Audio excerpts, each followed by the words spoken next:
వాళ్ళతో స్టేట్మెంట్లు తీసుకోవడం కానీ ఇదంతా కూడా అంటే సర్కమ్స్టాన్షియల్ ఎవిడెన్స్ని క్రియేట్ చేసి మెయిన్ వాళ్ళని దర్యాప్తు చేస్తే కానీ అసలు విషయం తెలియదు కాబట్టి వాళ్ళని అరెస్ట్ చేస్తామనేటటువంటి కోణంలో అడగడం. అంటే మరొక ఛార్జ్ షీట్ కోసం ఇదంతా రెడీ అవుతుందా ఇక్కడ నుంచి జరిగే చెప్పేదల్లా ఓన్లీ ఒకటే, పొలిటికల్ డెసిషన్ ఇస్ ఫైనల్.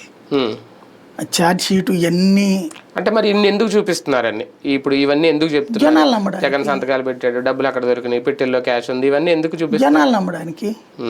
వీళ్ళకి శిక్ష పడాలి, జగన్కి శిక్ష పడాలంటే ఇవన్నీ బయటికి చెప్పకూడదు. అదే కదా ఫైనల్ గా కోర్టులోనే తేలా.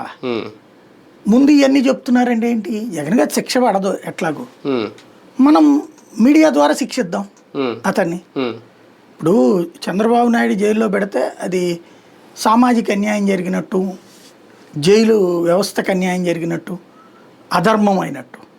అదే జగన్మోహన్ రెడ్డిని అరెస్ట్ చేస్తే ధర్మం, న్యాయం 4 పాదాలు ఉన్నట్టు.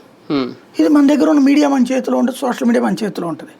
అలా మాట్లాడుతుంటాం మనం, అది మౌత్ పబ్లిసిటీ కింద చేసుకెళ్తాం. ఇప్పుడు వీళ్ళు ఏమంటారు, జైలు మ్యాజిస్ట్రేటు అంటే కోర్టు ప్రాథమికమైన ఆధారాలను నిరూపించకపోతే నమ్మకపోతే ఎందుకు అరెస్ట్ చేస్తారని మిథున్ రెడ్డి గురించి వీళ్ళు కొన్ని కామెంట్ చేశారు.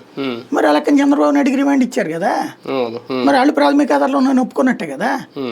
అంటే ప్రాథమిక ఆధారాలు ఉన్నాయంటే కేసులు